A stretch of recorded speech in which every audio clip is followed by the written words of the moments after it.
All right, we're going.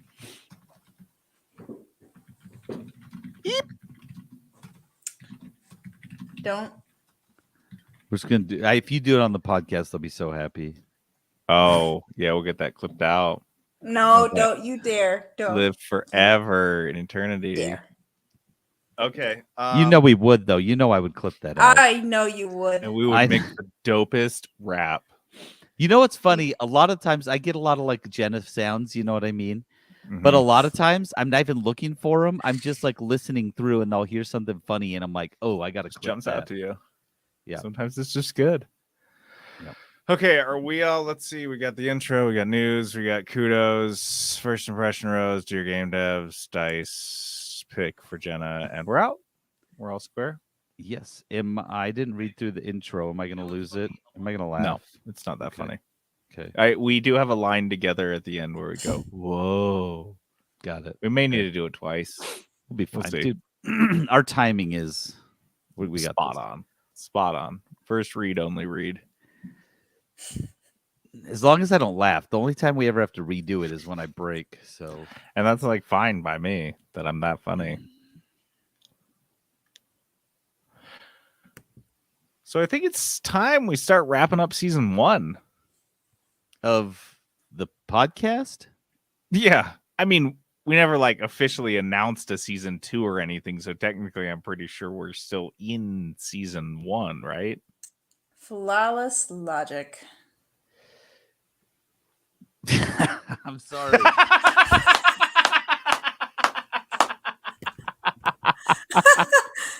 You're right. You put season 3.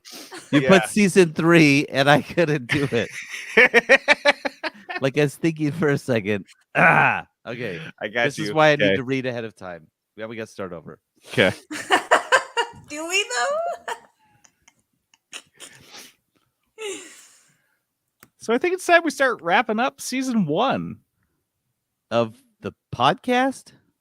Yeah, I mean, we never announced like an official season. Do it again. No, I want to put that in there. Once we mess up, it can't. Here we go. Here we go. Take 7. I'm Jimmy Fallon. Here we go. So I think it's time we start wrapping up season 1.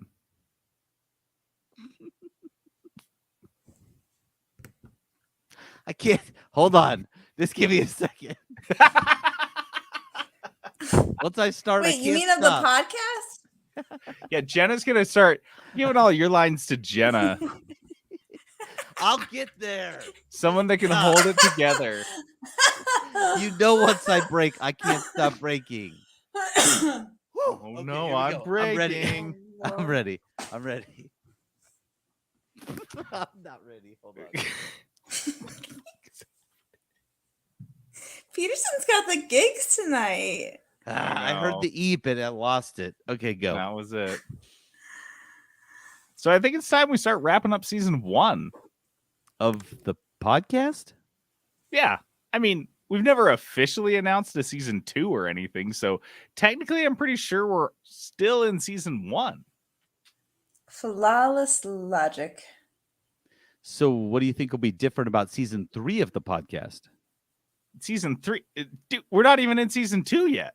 Yeah, but all the best shows start planning their stories a few seasons in advance. That's a really good point. What about way back in season 1 when we all had the characters sitting around discussing potential storylines for seasons 2, 2.5, and 3? Okay, no, you read that wrong. It's not like a joke. I know I improv'd. Okay, fine. Yeah, but you're I pitching. thought it was funny. You're pitching though. Oh, she's like, okay. She's like, what about way back in season 1? We have all the characters sitting around discussing potential storylines for season 2 and 3. So you're like meta discussing the discussion we're having right now. It's not like a joke. I know. I made a joke about having a 2.5 season that doesn't exist. 2, 2.5, and 3. I don't know. Yeah, that- your improv was great that you added that joke, but we lost the whole other joke, and it's the whole crux of the whole freaking bit. Okay, And you fine. improv just 2.5 season joke, and we lost the whole thing. Okay, fine. I'm sorry. Do we have to start all over?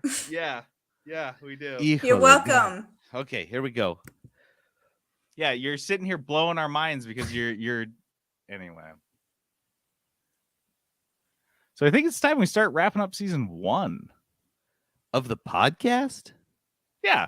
I mean, we've never officially announced a season 2 or anything. So technically, I'm pretty sure we're still in season 1. Flawless logic. Okay, so what do you think will be different about season 3 of the podcast? Season 3, we're not even in season 2 yet. Yeah, but all the best shows start planning their stories a few seasons in advance. That's a good point. What about way back in season 1 when we had all of the characters sitting around discussing potential storylines for seasons 2 and 3? Whoa. You just logged into the 3-Bit Gamer Show season 2.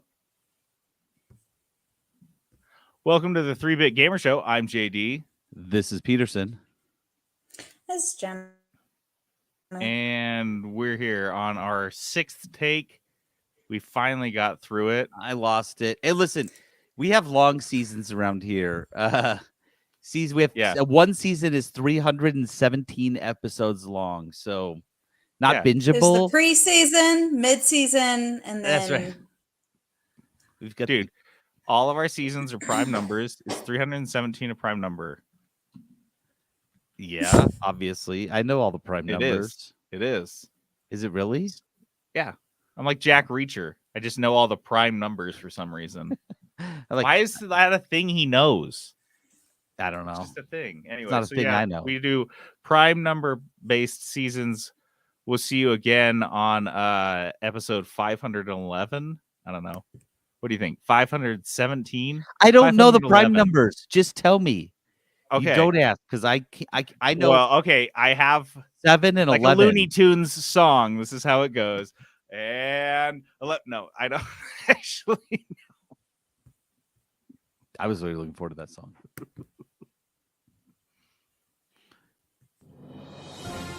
Live from the 3-Bit Gamer Show.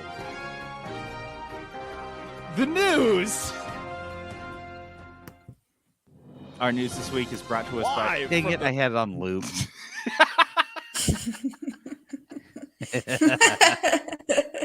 Once again, our news this week is brought to us by Crave Crave! Cookies. Shit! Peterson, shit! The board is all over the place this week. I can't control it. It's just going off. I spilled Coke on my computer keyboard and now it just does things. Cookies by Crave this week. The cookie calendar. I'm all off. I threw you off. I'm so sorry. We had the Mother's Day. Is this the Mother's Day spread we've got right here? Yeah, right now we do the Twix, mint Chip Chip brownie, brownie. the Twix, the Flintstone, the peanut butter cup, and the chocolate chip. Now, this is a big deal because I want to tell you guys this is a problem for some people. This menu that we talked about being boring because we called it out last week. We were like, yeah, it's a little boring. Apparently, it's not boring to some people. Some people, this is offensive. This Just menu is straight up offensive. Yeah. And childish, even. just like a 13-year-old boy child. Jenna, do you want to read this? Are you ready for this? I'm kind of just tossing you into it. I can do my Okay, darndest. here we go. This is I feel like I should have prepared this a little bit better, but Trent received Crave Cookies received an angry email about this menu, and we're gonna have Jenna read it in her best impression of this email voice. Did you get it? Yeah. Okay. Okay. I super sad that this is your Mother's Day selection. I am a teacher and work with many women / moms, and I don't know any of them that like cereal cookies. The selection this week seems more like a 13-year-old boy's choice. I mean, I would know, I'm a teacher. I shouldn't say that. I will have to pass.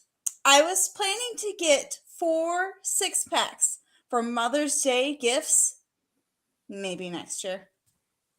Maybe next year. And then the swirly eye emoji. There's one Yeah. cereal cookie, and she's like, There's How one. It's the dare Twix. you. No, I think the Twix and the Flintstone, right? the No, the Twix Flintstone. is not a. Twix is not a cereal. I was thinking What? Trix. JD, Nope. stop eating Twix for breakfast. That's You- not a breakfast food.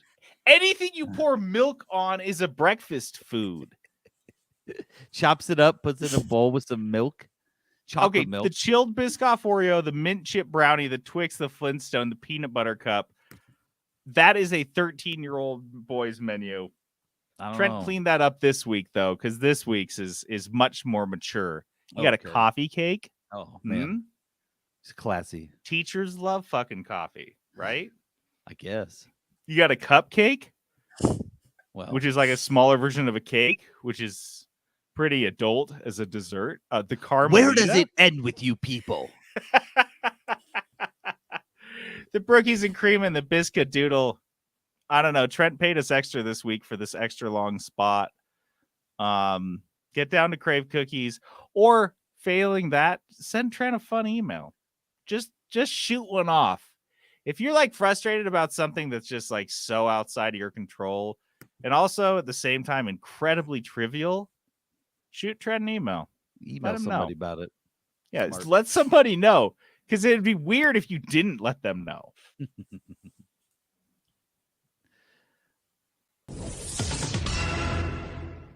Microsoft workers won't get an annual pay bump despite an $18.3 billion in profit over the past 3 months.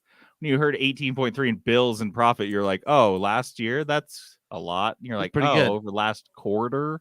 Not a good Since look, Microsoft. January. Oh my God. So yeah, So- this came Go ahead. in a memo to staff from the Microsoft CEO Satya Nadella. Quote, "We don't take this decision lightly, having considered it over several months." That makes me feel better. Honestly, that you're like, just you told me that you're not taking it lightly. I take you on your word at that, because I trust you and I love you as my boss. Yeah. And I also like that You- you thought about it for a long time. That makes me feel better about the fact that I'm getting less money that you promised me, money that you bragged about setting aside last year in financial meetings, and meetings with your employees when you told us about all this money you set aside. I'm glad that you took some extra time to think about not giving that to us. Makes me feel good. Thanks, dude. That does make a difference. Wow. Yeah, no. Meanwhile, this is- his pay went up 10%, up $55 million. I don't know what that 10% of $55 million. Anyone that did well in math in high school, tell me that. Do you you're think the they just sit genius with the prime around numbers. Go ahead. with like a flower in their hand, picking petals, like pay them not, Yeah, pay them. that's what it And And feels they Feels like. did that for not. 3 months, Jenna. But then, yeah, I kept getting to be pay them. I'm like, oh, that won't work. Let's just keep New going. flower. Give me a new flower. New New flower. flower! Odd number of petals this time, you idiots. That's all they fucking do. Yeah, but it's something more sociopathic, like throwing darts at prostitutes. It's like something Oh. that you'd be Oh like, my oh, God. fuck. Yeah. Everybody run. That's Run what around. that's what the fucking executives of America are doing, Jenna. The things that make you go, oh my God, Yeah. instinctively. Ugh. Little Joffrey Baratheon type of stuff going Yeah. on. A bunch of Joffies running America. That's what corporate America is. This is just not a very good look, with like all the financial stuff going on, over the past 6 months or so in the country. And then Microsoft making a large profit, a hefty profit, coming and saying, we're not giving you guys the pay increases that we annually give you. so that you kind of expect we're not giving it. I can understand this if they have like a rough year, like things are really going south for them, to be like, hey, listen, we're not giving raises this year. We just can't.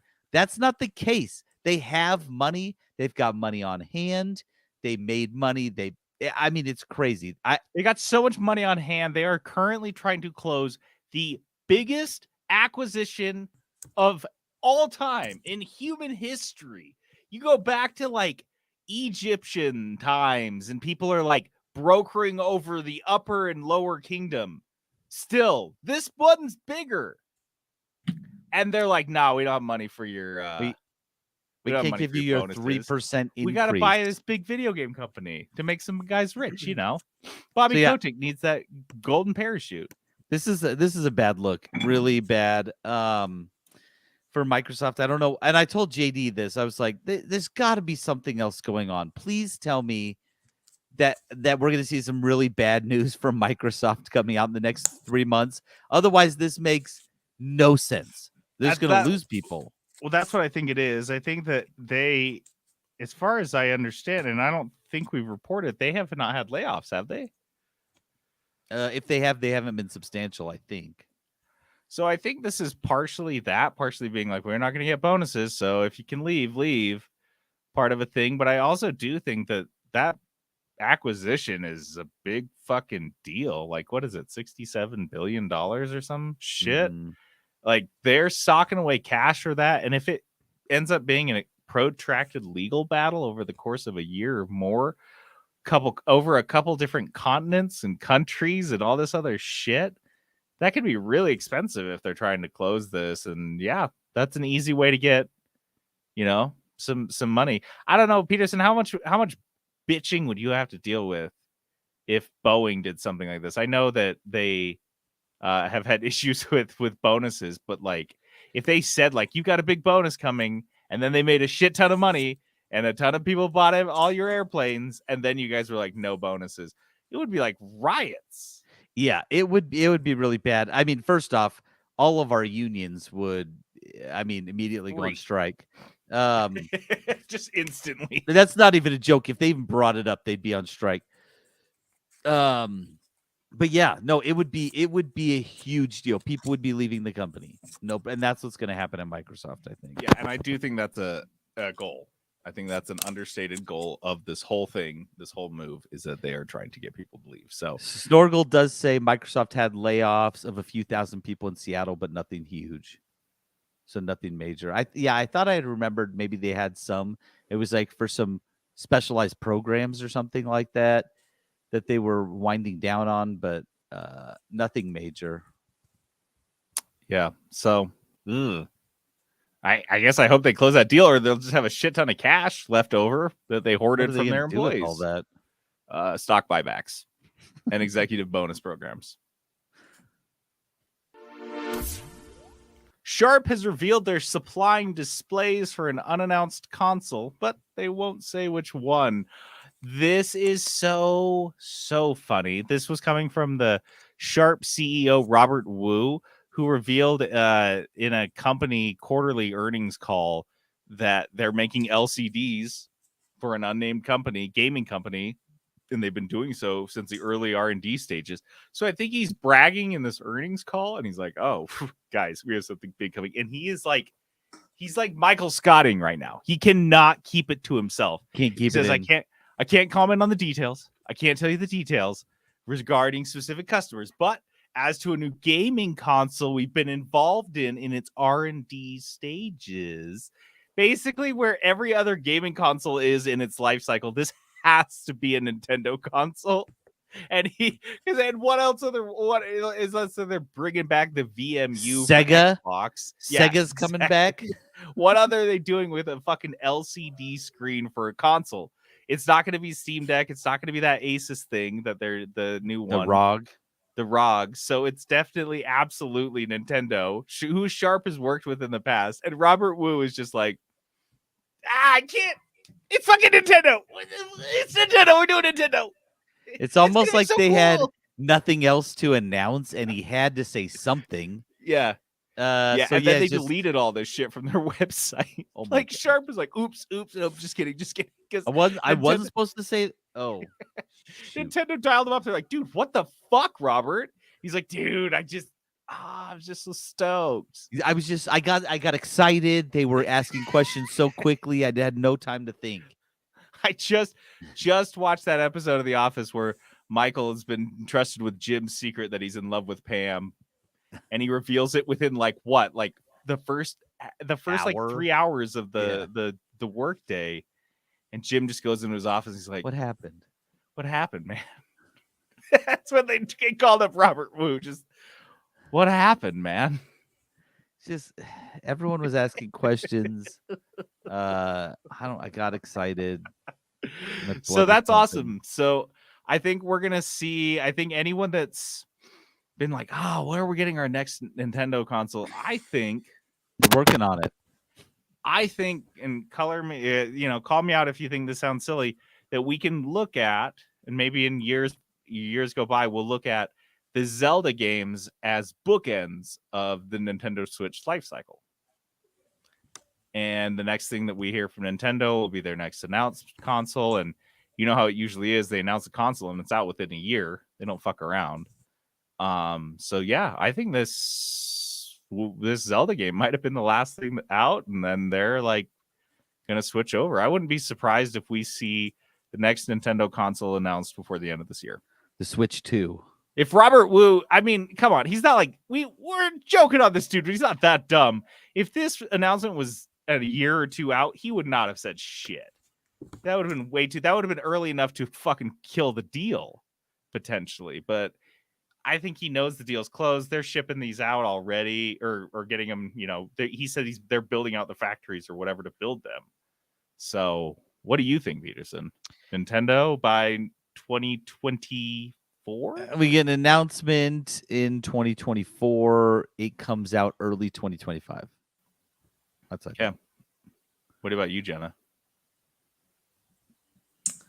I don't know. Switch 2? Is that, are they gonna call it Switch 2? Switch it up. Switch U. Oh, it's gonna be the Switch U. Oh no. Oh no. I really don't like that. Switches. Yeah, it's just get like the Wii stitches. and then the Wii U that didn't really anyone understand. Like, is the it connection. Wii University? I don't understand. They're like, is this an add-on for the Wii? Is this a school I have to go? I don't want to go to school anymore, Nintendo. Switch with you. Dude, I'm calling 2024. We're gonna have the new Nintendo console in our hands No, we next will year, not. end of the year.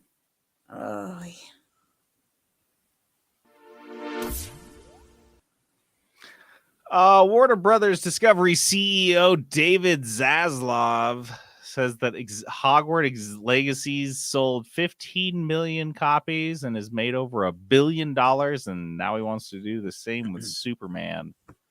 Okay, so this is reaching. So first off, congrats on, you just got to keep right. giving them kudos. Utah mils, studio, no joke. yeah, 15. They've made $1 billion on this one game. Again, proving this is 2 now, proving that single player games are viable if you don't mess it up. Single player games with no add-ons and no other bullshit at all, like just a game ready to play. Yeah. This is again, I mentioned this headline from PC Gamer is a bit reachy, but I can see where they're coming from on this statement. Did you read the quote? Yeah, from the CEO Zaslav. I don't know. David Zaslav sounds like the Zaslav. villain in a Batman story, but okay, we'll just keep going. So he's basically weirdly dancing around trying not to say that a companion Superman game is in the works, or at least in the discussion phases, to play alongside with the new upcoming movie that they're doing, that they kicked out Henry Cavill for. Yeah. So he's basically like getting all horny that they're going to do a Superman companion game. Like they didn't do companion games for every fucking movie in the 90s and early 2000s. Every single. This is not 100% of the It's movies. unique that they stopped doing it. They Yeah. didn't do it for 10 years. Now they're doing it again. And so executives get to trot out and act like they fucking reinvented the wheel. Come on.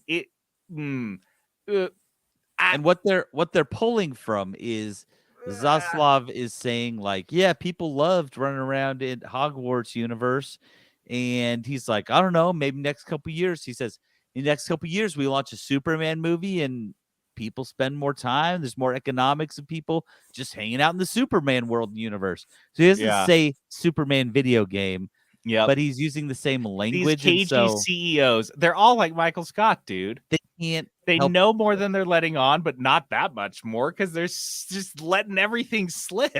They just spit it out. They just can't fucking stop. say it, dude.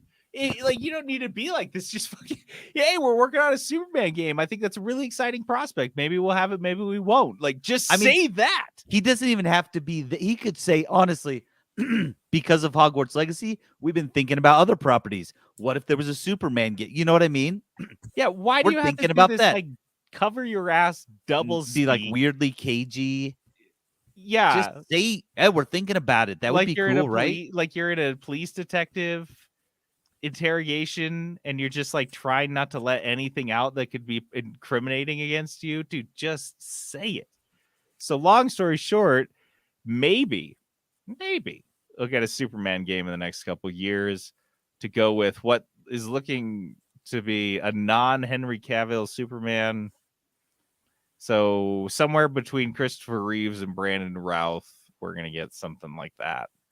He's probably gonna look the same though. Just the same looking Look, dude. All we know is we got robbed of the Nick Cage Superman back in the 90s. I've seen the stills. We Oh, did the not get robbed, stills. JD. They're so The stills bad. are so cool. Dude, just strung out Calvin Klein model Nick Cage Superman. No, yeah. Come Yeah. the fuck on, dude. That guy is sex on a stick. I live for it. Anyway, keep your eye out for that. And then next up here is this JD sales report because Peterson won't make a bumper for it. Is this a bit? I don't know. It's just JD sales report. I do it all the time. JD sales report. Just do it. Stop. I don't like this. Yeah, please. Just get to the Just report. give your Every stupid time sales I do the report. sales report. Okay, quick sales update. Elden Ring's past 20 million in total sales. Man, that puts a big contrast on the Harry Potter Legacy at 15 already. Elden Ring's been out since early last year. So that's pretty nuts. That came from a But I think the difference is, right, Elden Ring just came out on its own. The only thing that it had going That's true. for it was George R. Martin. That was the only name recognition. Well, Whereas and from Hogwarts Stop, Legacy. come on. Well, yeah, Come on. but I have friends who don't play video games. Or like I have a cousin, he never plays Playing video Hogwarts. games. He's like, oh yeah, we bought Hogwarts Legacy because they're like, it's a Harry Potter game. Like You gotta have it. everyone's gonna like it. That's fair. That's good. Another one, the Horizon franchise, Horizon Zero Dawn, Horizon Forbidden West, blah blah blah, sold over 32 million to date. As of April 16th of this year, they've sold 32.7 million units over worldwide. And Horizon Forbidden West, that is the most recent one, has sold over 8.4 million units. So it looks like they have some catching up to do. But single player games still killing it. Like those are good That's numbers. 32 million over 2 single player games. I don't know. What is that times 60 or whatever, and then you spread that across the salaries of people over. Why are we doing 7 so many years. math problems on this episode? Look, Dude, I don't even One like of our math. listeners is just frothing at the mouth right now. They're like, finally, an episode for me. The They math finally episode. listened and they're doing story problems like I wanted. Last up, Sonic Frontiers has sold 3.5 million, making it the best-selling 3D Sonic game ever by like 500,000 units, I think. I want to try it. I just haven't seen it go on sale enough for me to justify it. It's a full priced game. It's still like 60 fucking $60. dollars. Yeah. Ooh. Honestly, it doesn't feel like it should be a $60 game if I'm being totally Some of us honest. played This- almost all the Sonic games. I can't say I've paid a full price for many or most or any of them. I just kind of suffer through them. Anyway, so that's the sales report. Let's play that one thing that we do have a bumper for.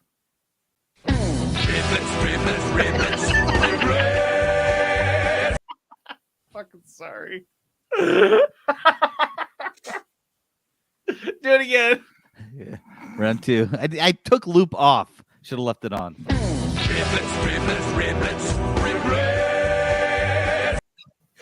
The way you fucking cut it. I was thinking, oh, he'll leave Applebee's does riblets because, like, that's the joke, but he just goes riblets. It's so shitty. Riblets. Riblets. It was too long with the Applebee's stuff. I didn't want that all in there. No, dude, that's cool. I like it more this way. So, a couple riblets of news. Yeah, just not enough news for you to like eat a full rib, just so you want like a little broken piece of bone in your news, because that's what I remember the riblets were like, just like a chunk of broken bone with rib It's like meat a around it. bad piece of rib meat with a sharp bone involved. So like the cow falls into the sluice grate, instead of picking it up, you just push it through, and then that's riblets. Yeah, that's what we're That's eating. fucking riblets. So a speedrunner's already beaten Tears of the Kingdom, the latest Zelda game, in under 2 hours. In fact, they beat it 2 hours after the game came out. I don't get it. What the fuck?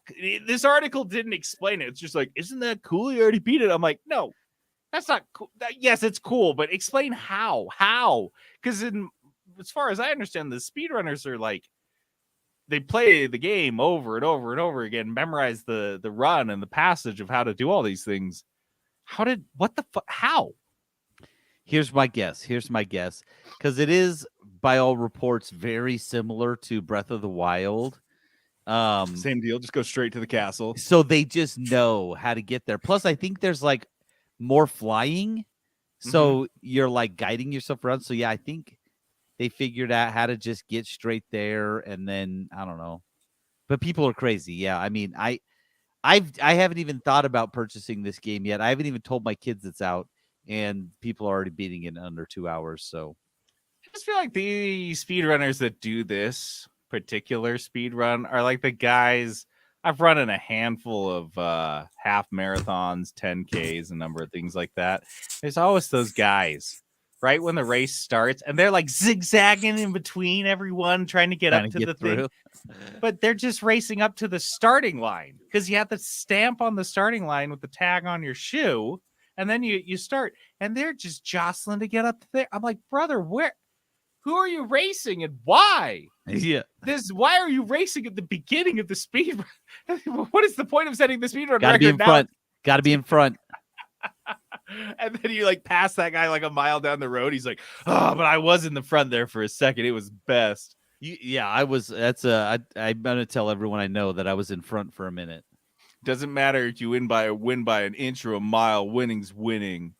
Next up, Ubisoft laid off another grip of people, at least 60 this time. Wow, This I came haven't from- heard people say a grip of anything since the 90s. Really? You should hang out with me Really? more. That's one of my faves. I say that You never say that. No, Yeah, yeah, one you on can't say time. that. Don't bullshit us. Yeah, I've talked to you You guys for just don't pay years. attention to me. You've never said anything a grip of anything. I'm It's sorry. like you don't even know me. Just Don't because give you me that ignore me all the time. Okay, this 2-on-1 here. We're doing 2v1. 2v1 is back. Okay. Point. JD never says grip. Point. I'm gonna go search our Discord channel conversation right now for the Nope. word How about you grip. get a grip, Jonathan? Nope, you used it wrong. It's a grip of meaning a lot of stuff. Getting a grip is a different type of grip. There's all Don't sorts you of dare grips. try to troll me, Peterson. Okay, well, get your grips right. Okay, what was the We've story? gone over. It doesn't matter. We went over it. This is too long for a riblet. I've cleaned the riblet. Now I just have the broken piece of bone. I'm putting it in the bone bowl. The waiter comes by and gets the bone bowl, and he squeezes new riblets around those bones. And so begins the reprocessing of the riblets. It's like a meatball. They just put it around the You rib. squish the meat around the bone. Put it We in are the going to microwave. talk about riblets more than the actual news stories in you this ever For have segment. so them? long. For so long. Riblets.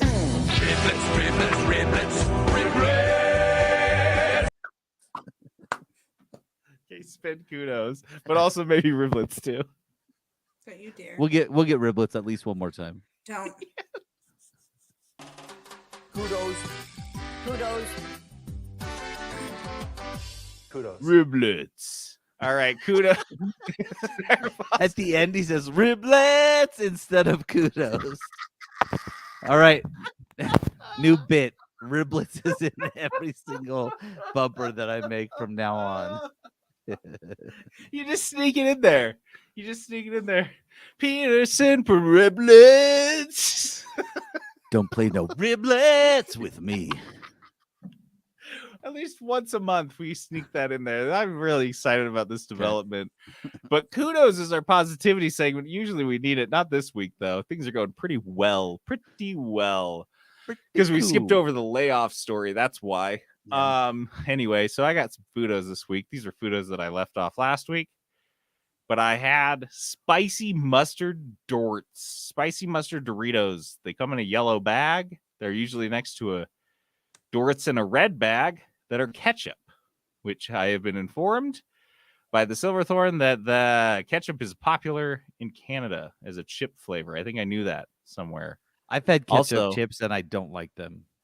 Also, they up in Canada they call macaroni and cheese Kraft dinner. Not like, hey, how we- did Kraft get in on that? I don't know. Just the same way that Kleenex got in on it. You just nail it. Or Xerox. You just nail it and you just grab on. Anyway, so yeah, these spicy mustard Doritos are amazing. They are I like mustard spice. Mustard, horseradish spice. That is my type of spice over spicy pepper burn your tongue spice. It's a That's nicer sinus. spice because it just hits and And goes it's away. gone. And it doesn't ruin my night, and more so, doesn't ruin my morning the next morning on the toilet when I'm shitting fire. With these, it's just like, no, I already paid my consequence with my sinuses. It's all good. Yeah, these are good. If you guys like spicy mustard, I only kind of liked them, if I'm being 100% honest. And I like mustard. I legit wanted them to be a lot more mustardy. Like, I wanted them to Wow. be like a hard mustard. And I was gonna then say, I thought they were just mustardy enough, and they could have. Wow. I wanted it harder. How many chips? How many Dorts on average you put in your mouth at a time? One. I think I made. Yeah, is there's that your the problem. situation? There's your problem right there. I I see your problem forget. right. JD Yeah, do 4 shoves as chips or many as he can. It's so good. Dude, yeah. No, dude, you get a good stack in there. You don't put a stack in your mouth at once. Oh, that's how you get enough flavor, and then you never are bitching that I didn't get enough musty flavor. Fine, You Because want you're- extra musty, for your senses? Just stick it right up your nose, the dort on each nostril. Oh, I def do that. So some people lick their fingers off after they eat their Dorts. Not this guy. I Oh just yeah, go you gotta snort on it. those bitches. Yeah, just He say shoves hello them to up my his two little nose. friends. Right up there. It's good stuff. It's good stuff. And the spicy I love mustard that. stuff. That's good. Check out. I got them at Target. They probably won't be around long. They probably just are some doofy thing that are hard to find. And definitely I not saw as them good at Smith's. I saw them at Smith's. Oh, you've seen them around. Okay. Mhm. Well, they're not as good as the Mountain Dew, so don't put them in the same category as No. the Summer Breeze, whatever Mountain Dew stuff. But they're okay. Dorts are trying. They're better in those barbecue ones they have. I did not like the. I don't barbecue need Dorts. more barbecue. We've had this conversation. I don't even like regular barbecue chips. I don't want barbecue Doritos. Of all the things Dorts need to be, barbecue is not one of them. I'm not curious about that one. Anyone else have any kudos? I have one. I Do it. have been binge watching a show, and I've been holding off a few weeks for this one, but now I'm pretty far into it, so I'm comfortable giving a kudos to Yellowstone. This show has been around for a Oh. while. With the cause. Yeah, with Kevin Costner and wow. I okay, first of all, this isn't what I thought it was. I thought it was like a turn of the century cowboy show. You know what I mean? Like cowboys running around shooting stuff, going to the saloon. It is a cowboy show, but it takes place in Montana. And it is modern day, so it's modern. Kevin Costner and his family own a gigantic ranch in Montana, the biggest ranch in the U.S. I think they say. I think it's huge ranch, and of course, everyone wants to take it away from them. The Native American leader wants to take it and turn it into native lands. There's all these business owners who want to take it away so they can build stuff on it. They want to build it into the new Park City, because it's right on the mountains. And of course, he's got this ranch and land, and he's, they're running cows on it, and it's interesting because the family is so messed up. They murder so many. I've seen them murder a handful of people, and you're still rooting for them. They are not good guys. That's like, you need to understand that going into it. Their family is not the good guys, but you do root for them, and you don't even know why. You're like rooting at one point. You're rooting against the Native Americans getting all this land back that used to be theirs. You're like, no, you're not taking this land from the Duttons. And you're like, the white man earned that. Kevin Costner, that's his. And then you step back and you're like, this feels so wrong, but like, this is how I feel watching this show right now. But it's great. Honestly, it's really great. It's like a lot of the like crazy family dynamic, but like it does have a Wild West feel. And they mentioned that they're like, this is Western. Yeah. So they like will kill people for going on their land and trying to mess stuff up. They've got these ranch. It's like they're kind of a gang, to be honest. There's like a handful of guys that they actually brand, and they're in it for life. They're part of the Yellowstone Ranch for life when you're branded. And if anyone messes with any of the branded people, they'll like straight up go jump you and kill you and stuff. It's crazy. But man, this show is really great, really bingeable. The episodes are, an hour long, but I can't stop. I started a couple weeks ago. I'm almost done with season 3. It's fantastic. So I'm watching it on Peacock. I think it's also on Paramount. But if you have a way to watch Yellowstone, absolutely recommend it. I really do think you'd like it, JD, just because of the crazy Western feel that it has, like a modern Western. But it reminds me about all the brands that we got when we started the podcast. Yeah, So the 3-bit brand I have on my chest. Yeah. But yeah, no, it's honestly a fantastic show. I can see why it's gotten so much press, and I'm kind of bummed I didn't watch it sooner. So Yellowstone. Sweet. All right. So Jenna. we also have a show to give kudos on that we finished called The Climb. It's on HBO with featuring Jason Momoa and Chris Sharma. Jason is a longtime climber, and I think it's funny his interaction on the show, because I kind of think of him as like the camp counselor they seem to just keep going to for wisdom. Like, where should we go next, Jason? Guide us. With his shirt open and his shoes off, and he just like says some stuff. Yeah, he's like the wise, climbing guru. But the show is like really beautiful to watch. They go to all these like different landscapes, and I think it's really fun to watch how they go about creating a competition. And there's a lot of representation on the show, and I think they did a really great job of like, there was this one girl that got sick with COVID, and instead of like being like, oh, too bad, you can't join anymore, they were like, we're just going to change the rules so nobody gets eliminated, but someone gets like an advantage in the next round. So is it like it's like a reality show, like a competition or something? Yeah, Yep. for rock climbing, and it's all Oh. outdoors. And so their first challenge, for example, was off of basically like a cliff over water. So deep solo climbing is what they call it.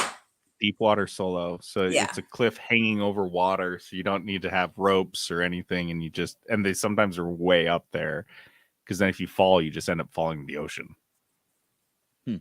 It's terrifying. It's like super scary, and it's like a lot of like the challenges that they had to go through were mental.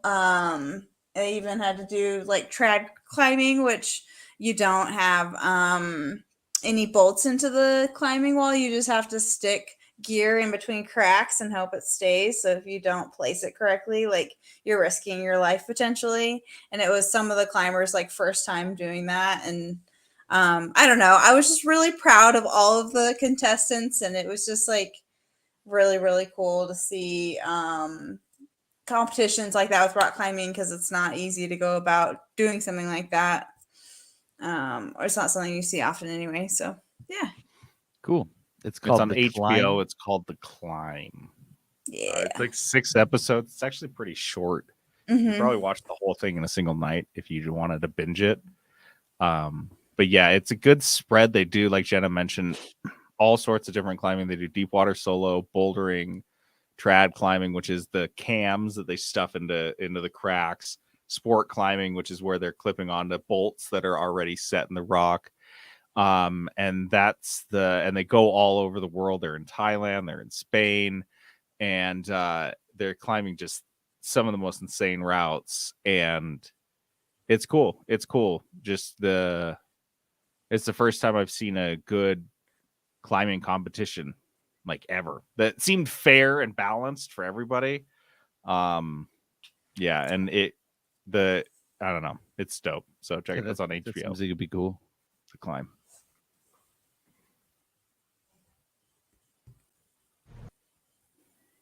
Oh my god. Oh my god. Oh my god. Oh my god. The first impression rose. First impression rose. Oh my god. The first impression rose. You're worried about riblets being too long. Meanwhile, I turned a 2-second clip from The Bachelor into like a half-minute song. I mean, yes, some of ours are pretty long, but Riblets is supposed to be short. Riblets. So first impression. It's so fucking funny. I never get sick of it. First impression rose is the segment where we've just gone on a first date with a game, just taking it around the block on a walk with our dog, because we have to walk our dog, and that's a safe activity for everyone. We're not committed to anything, and you can just walk across the street and fuck right off if you don't like me. What did you Yeah. play, Peterson? Who did you take dog walking with you? Yeah, I went on a proverbial dog walk with a game called Against All Odds. Against All Odds is free to play, and it's on Epic Games Store at the moment. It looks like it's gonna come out on Steam, but it's not out yet there. So I saw that it was coming out, and I was like, "Yeah, it looks like we could be fun for a couple night or two." So I had the guys download it, and we played it. You know, the tutorial takes, I don't know, like 2 minutes. It's a very quick tutorial. So we played Against All Odds, and what this is it's similar. If you remember Fall Guys, it's kind of like that. It is a up to 10 people run through a map, but it is platforming. It's like Ninja Warrior. Yeah, it's like Ninja Warrior. And like they tried to make it funny, like you can actually die and stuff, but like you just spawn back. Like there's spikes and you jump too far and you land on the spikes and then you spawn back in. You got to do that section again. The matches are very fast. So I think the max time is like 4 minutes or 3.5 minutes or something like that. And unlike in Fall Guys, if you remember, like you do a challenge or a competition and the top 15 would move on, and then they do another one and you just get to the last person. This is just one round, a race. There's 10 people, get to the end. Whoever gets there wins, and they get currency. So they get money and fan points.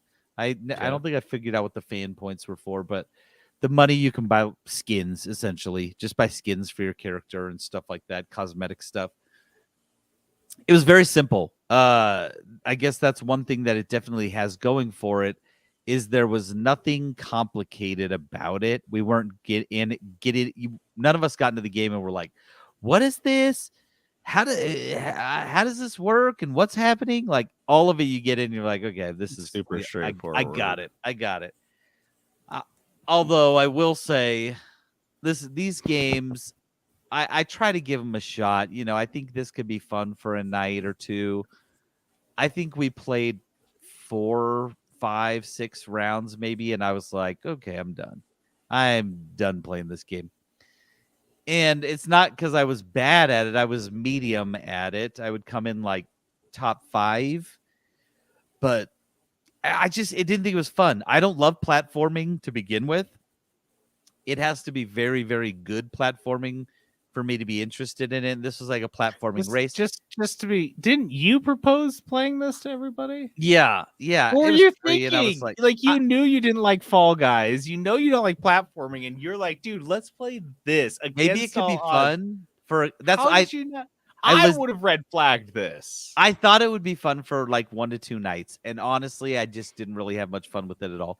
One of the worst parts about it is there are like checkpoints. So when you die, you go back to the checkpoint, and sometimes you would have to get through. You'd get through like a very hard section, and then die before you got to the next checkpoint, and you'd have to go back and go through that hard section again.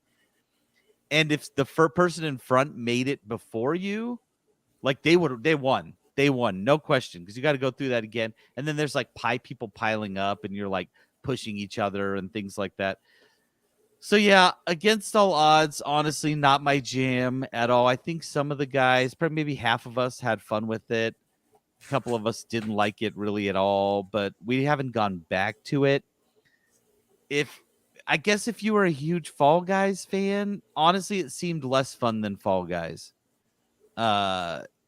It just didn't seem as there was only a handful of maps, so those few games we played, we were replaying maps and levels, which was kind of dumb because it was the exact same thing. It wasn't like randomly generated, so you just like, okay, I just know how to get through this part.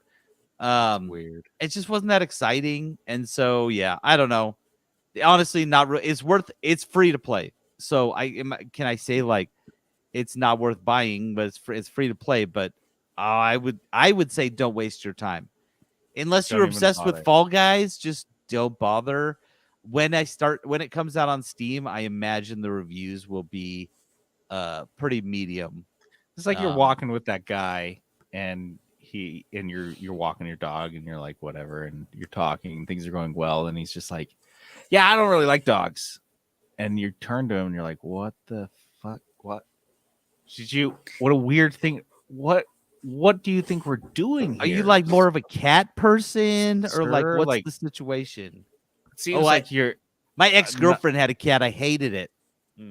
Like, why are we on this date? Why are you fucking here? Why did you come here? Yeah, it's just that's how I feel like you with this. Like, why did I even try? I should have known. And I kind of did know. Known. That he was a cat person. Okay, look, I played this for you guys. Okay, I played it so you don't have to. Thanks for biting the bullet on it.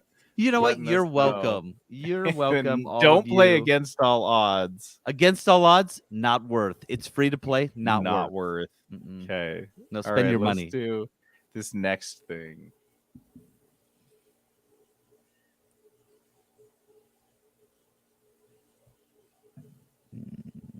I don't think I have it on here.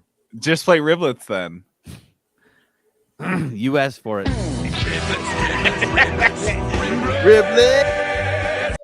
It's all right. Dear Game Devs is this segment where we ask game developers to do something that we really want them to do for us. And honestly, 7 times out of 10, this works out.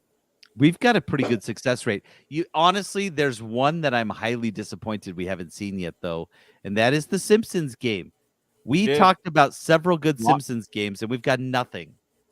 Long enough timeline, we will get it. Don't worry. I still don't understand why they're wasting their time making Against All Odds when they could be making a Simpsons game. Against All Simpsons. Anyway, so we talked about earlier in the news segment about the potential of a Superman video game. This would make the first good, potentially, Superman video game ever. Or even the first mediocre Superman video game, because every Superman video game that's ever been made has been a dumpster fire, starting with the I guess the original sin of Superman games, Superman 64. Don't even bring it up. Notably one of the worst video games of all time, let alone the worst games on the N64. Certainly among Superman games, I think there's like a couple of them, not many. This one stands out as definitely the worst, and none have really been able to shake this off like the Defense Against the Dark Arts position at Hogwarts. It's cursed. It is cursed. They can't get one out. And I don't really blame them. It's a hard concept. I mean, how do you translate the most bullshit, stupid superhero of all time? A guy who they just keep tacking powers onto instead of making, I don't know, another superhero. No, he just has a new power. Just give him a new fucking power. That's boring as a game. That's never going to translate. And what I'll kind of get into in some of my suggestions is I don't think the technology was even there to do anything remotely like what they wanted to do or what Superman requires to feel like Superman. Well, and I feel like it's hard to eat, like you kind of mentioned, it's hard to even make it fun because he's the strongest and almost fastest, and he can fly, and he shoots lasers, and he can freeze stuff with his breath, see through and stuff. He can do anything, and no one can hurt him. Like you can shoot him with anything; it doesn't matter. He can do anything. Super hearing. So how do you make that fun unless it's like a world destruction game where you're just like flying around game. destroying? I have a game idea. Jenna, okay. We've already been kind of discussing it, but I want you to keep in mind like Harry Potter kind of style, open world quests, all that good stuff. And for reference, context wise, I grew up watching Smallville. So dude, I watched Smallville. You will play more so Clark Kent. Oh, little baby boy. Trying to keep your identity as Superman a secret. So like when people start finding you out, you got to murder them and stuff like that. I think. And when you go to high school and you're walking through the halls, because normally in games you have to press a button to fly, but as Superman, as Clark Kent, you have to press a button to walk. So otherwise, you just start fucking floating. That's your natural. So you got to keep your feet on the fucking grounds, Kryptonian. And if people see you, you got to kill them. I think that's how it works. You got to laser them right in the eyeballs. Okay, keep going, Jenna. Sorry. We're playing Smallville, Clark Kent. Yeah, and like in The Witcher, you have like the option to romance what's her face? Yeah. What's her name? Yennefer. Lowry? No, Lewis. Oh, are you talking about? Yeah, I thought you were talking about Witcher. Lois Lane is his girlfriend. Yeah. I'm just saying, like Lowry. I don't know what. Lowry Lang, the seasoning salt lady. You know what we're talking about. Seasoning salt. Oh my god. Whatever. We got there. Okay. We did get there. So Lowry Lane is getting. Jenna wants romance options. Jenna wants Superman do Valley. That's tight. And press A to walk. Hold A to walk. You have to hold A. You start floating, and all the high schoolers are like, "Look at that freak! Let's beat them up. So And then you you have have to to- try to not kill them. You have to pretend like it hurts. Hold X. Yeah, hold X to hold back punches. You have to pull your punches. You have to can't- hold. You have to hold the trigger. You have to hold L trigger before you punch, because if you don't, you will punch a hole through your enemy, and everyone acts like super horrified. So as Superman, you have to always pull your punches. So people will be like, "That is disgusting. You punched a hole through through one of his enemies, through Darkseid. He just right through the middle of him." gross. It's like in Smallville in that episode where he really wants to join the football team. Finally, he just does it, and like his mom's like, "Oh no, he's gonna kill a kid." That's essentially what you're talking about. Like you join the football team and you have to get tackled because like high school, no one can tackle Superman. Not some 15-year-old is not going to tackle Superman. So Unless he can fly. is General Zod, Teen Zod in the game? Yeah. Can you romance Zod? Is that Yeah, who else can Superman can fuck whoever Superman wants. He's Superman. Like, let's get this clear. All right, so what I've got some broad strokes things. give me Do you guys some have broad more? strokes? All right, so a couple of things that I'm thinking high level, very high level. The first slide on my pitch deck for this game. Romance. This fucking no romance, dude. Superman. Wait, dating game like Bachelorette, but Superman. Nope, both of you were wrong. You heard what I said. Fucking. That's what this game is about. We're Superman talking porno. Superman. We're talking about rock hard, kryptonite, glowing green dicks. I do like this game, but also I don't. I'm gonna play it, but I won't like it. How do you win? Absolutely will play it all the way to the end. No, side. so this game, this is on my first slide, first bullet point. This game should melt PCs that try to run it on full graphics. Okay. Like this Thank you game for should that. yeah, just like Harry Potter, like this should be taxing because it should be doing a lot, and it should, because that's what it needs to do to make us feel like we're Superman or that we're in the world of Superman. I think travel needs to be a big consideration, just like in Hogwarts. And to that end, I like the idea of a planet. Give me a planet. Massive landscapes. You can procedurally generate cities based on geography. So picture this as Superman. You decide to fly out into the upper atmosphere, and now you can see the whole of the Earth.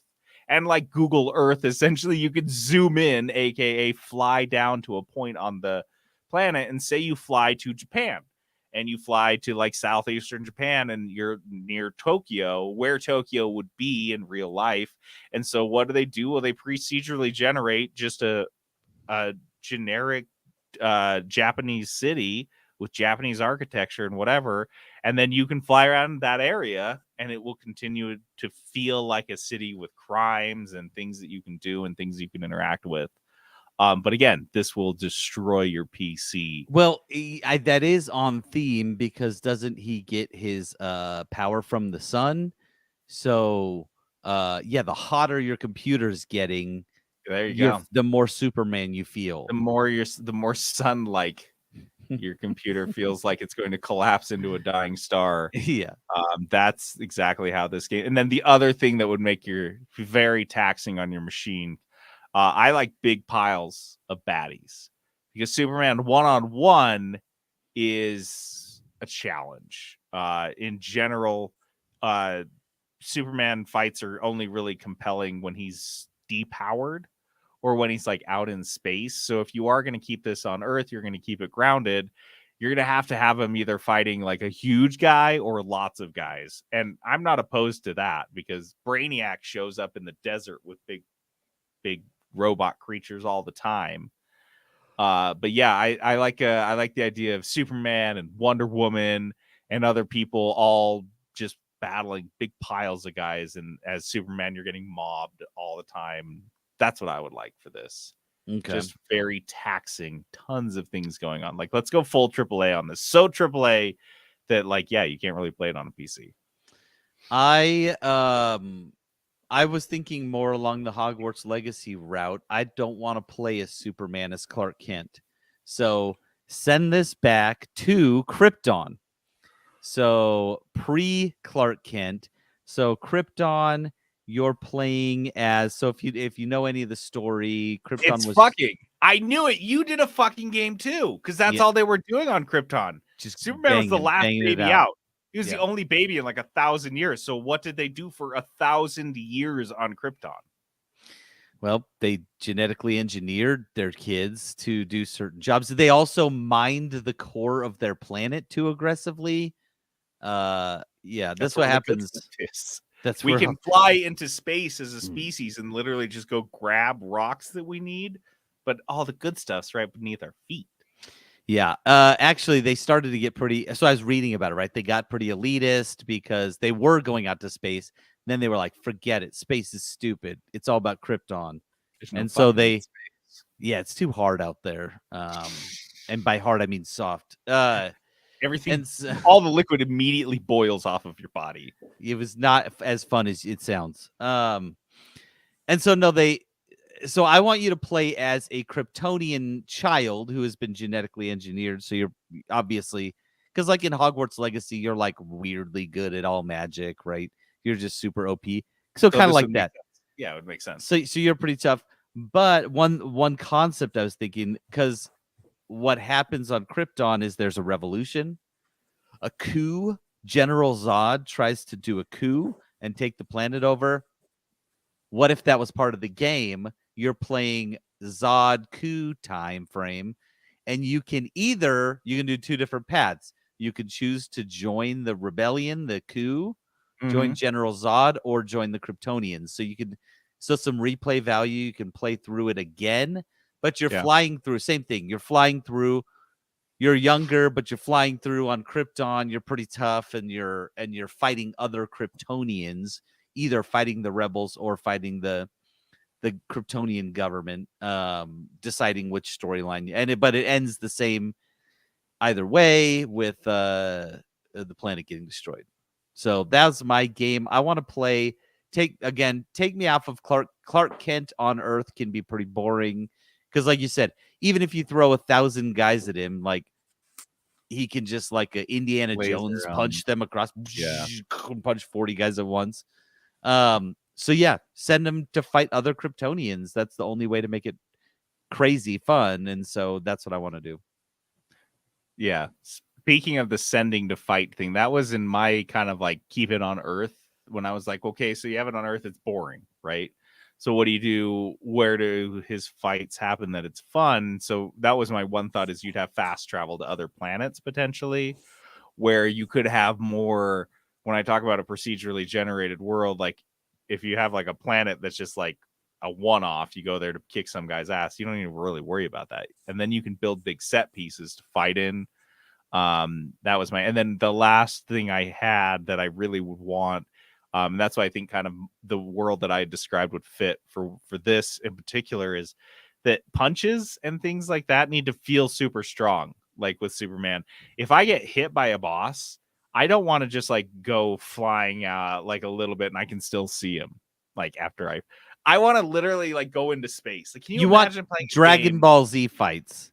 Exactly. Like my Google Earth version of this game, where you get punched by a guy and you go into space, and then you have to quote unquote zoom back in to wherever city you were fighting him and kind of find him. Like you have to pick through the wreckage and find where this fucking guy and you were fighting and resume this fight.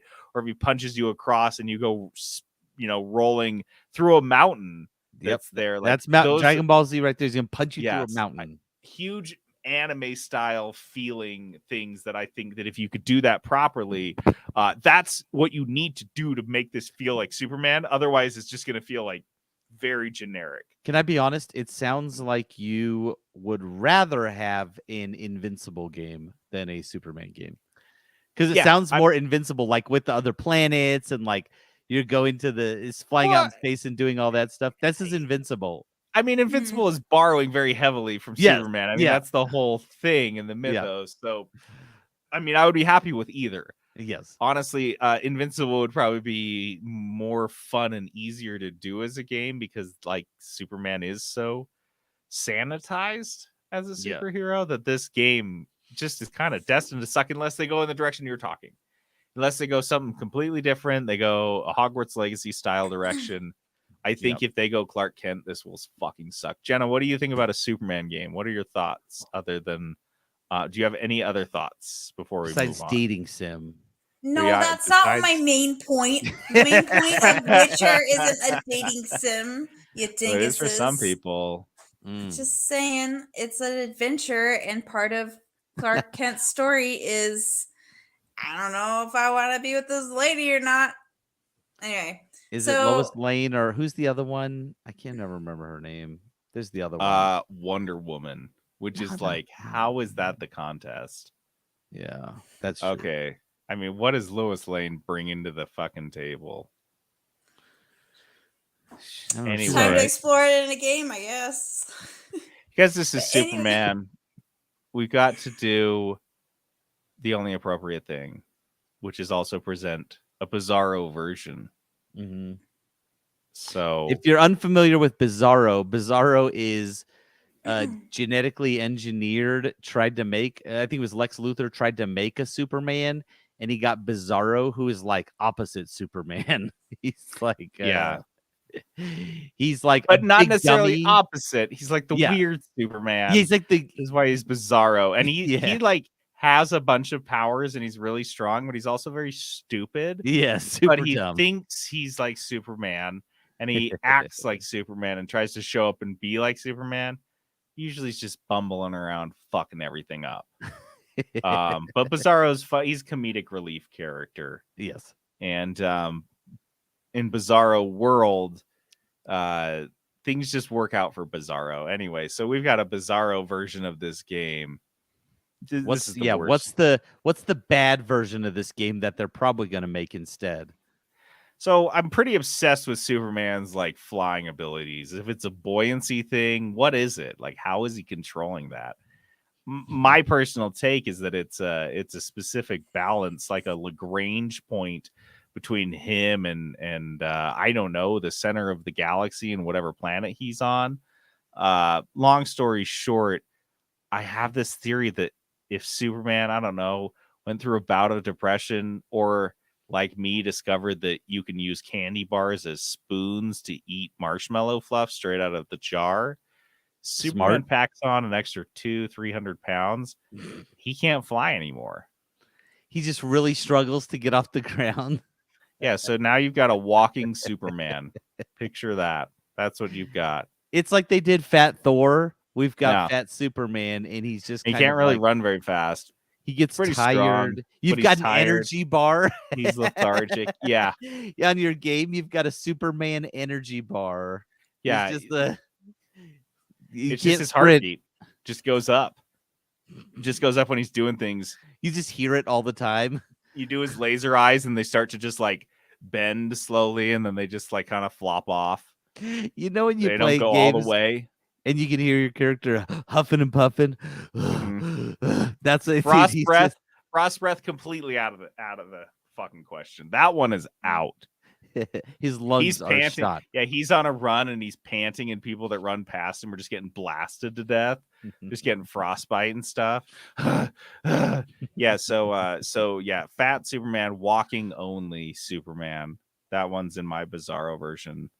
So You guys- my game is they decided to make a Superman adjacent game where you are on Earth and you are a Mhm. Kryptonian scientist. Cool. But just like how Superman gets his strength from the sun, you get your brain power from the sun. You're And just so an idiot at night. yeah, like at a night stupid on a werewolf. rainy day, the clouds show up on a rainy day. You're just a walking dummy. into traffic, You don't buying know what's- lotto tickets. like you lose a lot of your UI, like the options you can choose when it's shady outside. Mhm. And you're like, But yeah, and then a little mission pops up and it's like, go buy truck nuts. And you're like, I guess I have to do this because the cloud came out. because the clouds are this is you are a Kryptonian, no strength, normal guy. You can't fly.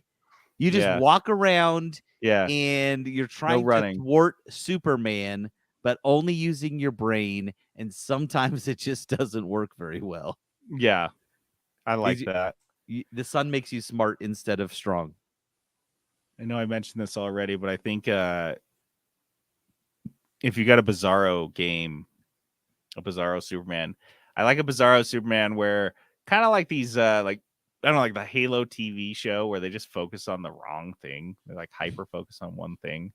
For this, I like hyper focusing on one of his worst abilities and just being like, that is Superman. Who is Superman? You get a bunch of writers who've never read a single comic book in a room with a whiteboard and a couple expo markers, and you're just like, put that on the fucking board. Who is Superman? Like, let's really talk about that. Is he an alien? Is he just a man? He's Is just he a guy really with laser eyes. Is he Just truly constant super? laser eyes in the game. No, Jenna. You can't talk what's, to anyone. What's even worse than his laser eyes? It's his frost X-ray? breath. So it's Superman. It's just frost breath guy. That's all he does. Yeah. Did you know that Superman has frost breath powers, Jenna? No. Yeah. Yeah. It's so dumb. It's so fucking stupid. It's even worse than his X-ray vision, which is just like blasting the shit out of people with X-rays, which is not really good. If you're using a powerful enough X-ray to see through a brick building, well, all the people in that brick building now have super cancer. Ultra in rat. cancer. Ultra Immediately. cancer. They're getting cancer next week. Yeah, they make Chernobyl look like a picnic. So, yeah, anyway, so you focus on his frost breath, like a massively disproportionate focus, where it's like every puzzle, like you could be everything in the You game, just every have challenge, to be using frost you breath. you can punch, you can laser eye, you can do all of Superman's things, but It's not going to help you much. if you're not frost breathing, you're not even playing this Superman game. Or you could focus on there's this whole storyline how he's not the fastest man on Earth because the Flash is faster. Yeah. So this whole storyline where he's just super obsessed with him not being he's him being the second fastest, and he just really grinds his gears, and he just has You're to get the literally fastest. Superman, and you can't have just one thing. You can't give up this one fucking thing. I gotta be. I What hate a that he's super faster. ego, bro. Congrats. The last one I have here is this is how you make this the worst Superman game ever. You make the best Superman game ever. You make whatever. You make a good Superman game. But who's one of Superman's most regular allies that works with him a lot? Batman. Yeah, so this Superman game features Batman. Robin. And you can do all the Superman things, but eventually you're gonna have to stop and wait for Batman to catch up because Batman is always on foot, dude. You see Superman, and all of a sudden Wonder Woman can just fucking fly if she needs to, and if not, she has a jet. But otherwise, you look down, and who's on the ground? Bruce Wayne, just hoofing it. Lil Orphan can do it. He's got it, and he's gonna find his way to whatever Earth-ending alien creature or magical supernatural being that's fighting Superman. But man, if he has to run across like 3 states, you just have to sit there and wait. You just have to sit there and wait. Like even his jet's kind of slow for you, and in the game, Yeah. like you have to wait for him.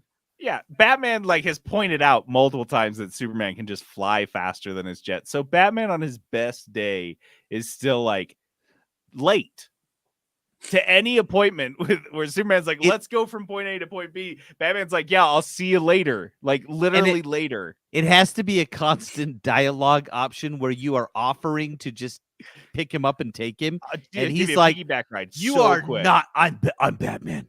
I don't take piggyback rides. You can't piggyback ride me. You can't Superman, carry me. Superman. If push comes to shove, and really like Superman needs to be there, Batman's ego does not fucking matter because Superman will just quick knock him out, backpack that motherfucker, and then and then by the time Batman is conscious again, he's like, "How did we get here?" He's like, "Oh, I had to do the knockout." I didn't know you could fly. Did you know you can fly? But the problem is you pass out every time you fly. You pass out, you black out from how awesome it is every time. But you were totally flying, dude. You looked awesome. Superman's taking fucking selfies with Batman. He's grabbing him by the cape. He's see, look, dude, you flew here. He's just flopping around behind him. You look so cool. That's the only way Batman gets places. Yeah. I just don't know. Like, he's just always chilling with, like, he's got to conk him on the head. Punk. And he just passes out and carry him along, grab him by the cape, and just drag him. Yeah, and I don't know. He's like, why do we even take Batman at this point? He can't even fly here. What does he offer us at this point? What is he? His arch nemesis is the Joker. I could take the Joker out right now. I can pick him up and put him on top of a mountain, and every time he comes down, I just take him back up there. It doesn't even bother me. Dude, Batman's that Pokemon on your team that you just keep on your team because you're training him up, but you never pull him out to actually battle. You're just leveling him. He's just getting those levels. Yeah. He's just along for the ride. All right, does anyone have any other things for the devs of this new Superman game? You guys have options if you want to make it shitty or good. You got a lot of choices You got a route to choose.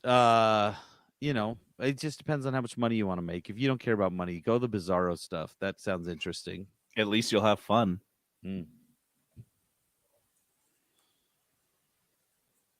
Dice of Destiny.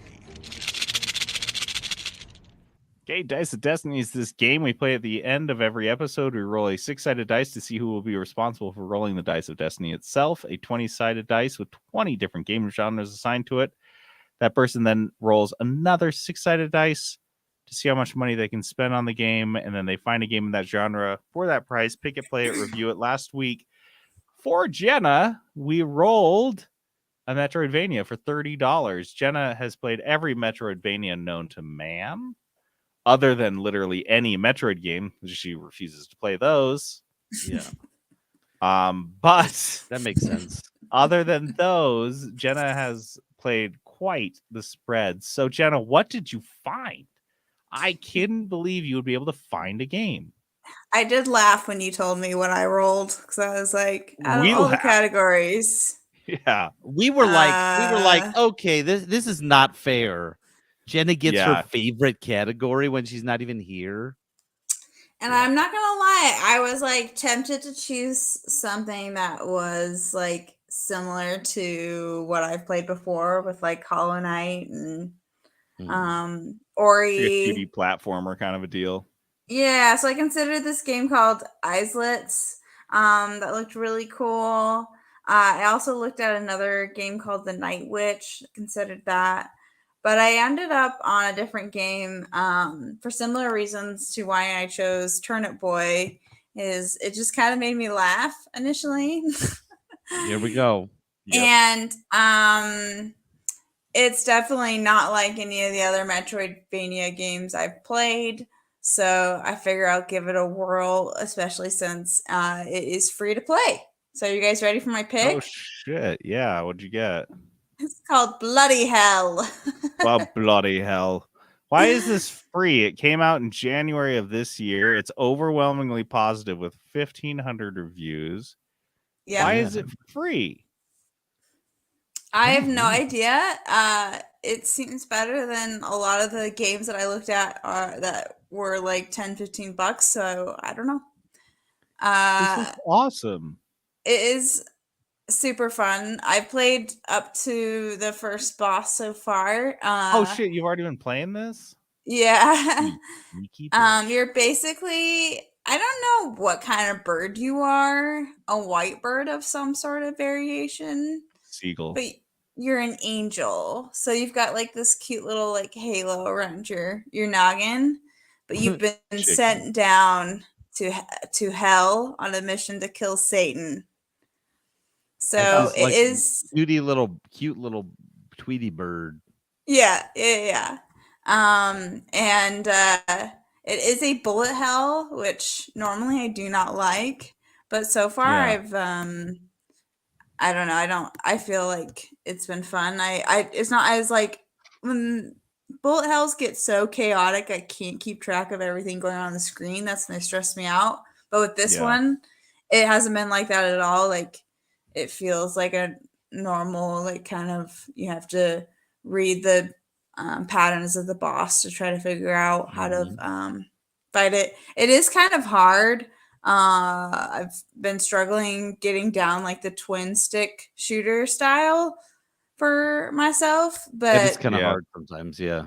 It's really what weird. has been nice is that it is Steam Deck compatible, so it's been great playing it on that. So it's been pretty fun so far, and yeah. So I found a Metroidvania I did not expect to find. The last so. one, though, there are no more after this one. Jenna found the Yeah. last one that she hasn't played called Bloody only Hell. one. Interesting. Sweet. So you'll have your review for us next week. Sounds like you've already gotten dug into it, so that'll be easy. Huh. No Yeah. need for a mully. Cool. If Sweet. I can get past it, maybe I won't move any further. You'll just have a Oh. review. That's what you always think in bullet hells. That's what they make you think. Is that first one is just, And then once you get past that, then you Just always fly. get past it. yeah. Okay. Yeah. Okay. Well, that's it. To play us out, we've got the DuckTales theme from the NES. This is the original DuckTales on Nintendo. On Entertainment Nintendo. System. Yeah. This Very killing it cool. Have fun having this stuck in your head forever. for the next week. This is your earworm. All right, everybody. I'm JD logging off. This is Peterson going AFK. This is Jenna. See you later. Riblets. Riblets, riblets, riblets.